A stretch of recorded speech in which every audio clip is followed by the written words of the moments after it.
Miles, let's talk about the Pittsburgh Steelers here for a little bit. Look, obviously, we're getting closer to the draft. The first two waves of free agency have kind of come and gone. We see where a lot of the teams have made their big moves. Now they focus on maybe some key free agency decisions here and there, and of course, on the upcoming draft. But there's a very interesting move the Steelers recently made that's kind of slid under the radar a little bit that potentially points to something even bigger for the Steelers in the future that I think fans of Pittsburgh will be really excited to learn about. Yeah, Nick, you mentioned it, draft right around the corner.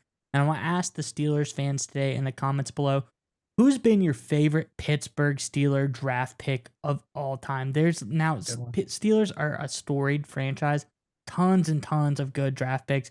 So you can dig deep, you can go shallow in the more recent years, but just let us know in the comments below today, who's been your favorite Pittsburgh Steelers draft pick of all time? And stay tuned to the end of today's video to hear a word from the sponsor of today's video, Neuro. But Nick, what is some moves going on down in Pittsburgh? Yeah, so look, right now it seems every team is focused on the draft. It's been kind of a quieter news period, but that's when the Steelers have come out, made a very interesting move. And there's a report out from Fan Nation that kind of details everything the Steelers did. And I do think the word interesting is apropos here because it kind of sends a signal to what the next step is for Pittsburgh. I'm going to go ahead and read from the report, Miles, if you can throw it up. The Pittsburgh Steelers have released outside linebacker Jameer Jones. The team announced Jones played all 17 games for the Steelers last season, playing 57% of the team's special team snaps, but only 8% of the defensive reps. He recorded 10 tackles and a pass deflection while helping fill the role of an injured TJ Watt behind Malik Reed and Alex Highsmith. The timing of Jones' departure is unusual. After signing a new one-year deal in February, you'd expect Jones to be a player who could earn a roster spot during the summer. And unless he requested a release to pursue a different team, there's no reason, at least on the surface, for the Steelers to release him before they have to during training camp. So I think the report here from Fan Nation hits on something that really stuck out to me. It's like, why would the Steelers, they have a guy in Jones, they bring him back into the fold on a one-year deal in February, then cut him 2 months later? And I think you have to understand the timing and the context behind this, Miles. I'm going to give you my spiel, and I'm curious what your thoughts are. Is that over the past 2 months, right, we've gone through the first wave of free agency. We've gone through the NFL scouting combine. We've gone through the second wave of free agency. A lot of teams have finished or close to finishing all their prospect visits for the upcoming NFL draft. And the fact that they released Jones, a backup linebacker, a really special teams guy, a depth guy, right now at this time tells me the Pittsburgh Steelers have stumbled across, my opinion here, a hidden gem in the upcoming draft. They have a guy, probably an outside linebacker, pass rusher, a guy like Jones that they think day one want to slide into his special team spot and potentially to groom into an elite front seven player. I think they found somebody in the 5th, 6th round area that a lot of other teams are sleeping on that they think will be perfect for their team. Because you don't make this kind of move unless you have that replacement immediately in mind. I don't think this is someone they're shopping looking in the first or second round or anything like that. I think the Steelers with Khan and Tomlin have stumbled across someone they think is a hidden gem, and they're just kind of clearing the deck for him right now. That's what I think of this move. Miles, what are your thoughts about it?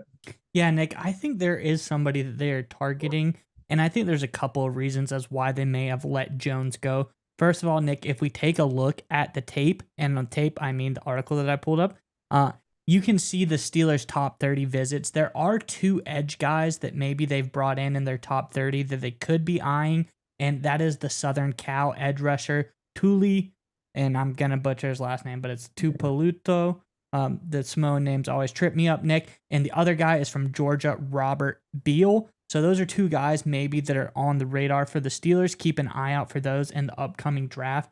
But Nick, I think the reason they let Jones go is one of 2 things. And you mentioned the other one earlier is A, they want the new guy to come in and not feel any pressure, not have to feel like he has to battle for his job. You know, he's going to be under 2 really high tier players in Highsmith and Watt, but they want him to feel like he's got that backup development role in hand. He's got plenty of time with the coaches and all that stuff. But 2, I think maybe Jones seems to have been a good player, probably a good team guy, special teams guy, and they let him go early to maybe try to find a team, fill a hole before the draft, try to get in where he can early on. Maybe it's like a mutual parting. But I do think the Steelers have found a steal in this draft. I'm really interested to see where they go. Like you said, probably somewhere in the mid to later rounds, a day 3 type of pick for this. But I really think they got somebody, and I'm very curious to see who they pull in. All right, Miles, we would like to give a special thanks to our partner today's video, Neuro. That's right, Nick. And I want you to go with me on a journey really fast. I want you to imagine this. It's 4th and goal in the big game, Nick. Your team is relying on you to make the big time game winning play. I know you've been in this situation before, Nick. The stadium is roaring, the clock is ticking, the game is on the line. But if only in that moment you were able to have some NeuroGum. NeuroGum will help you stay concentrated, and it gives you a burst of energy without a nasty crash. That's right, Mize. Neuro has thoughtfully curated ingredients and does endless lab testing, which means that you can reach the right state of mind safely and consistently. That's the most important part. It gives you a clean burst of energy and focus without the jitters of coffee or any of those other energy drinks. That's right, Nick. And if you click our sponsor link in the description below, you can enjoy energy, calm, and focus whenever you need it.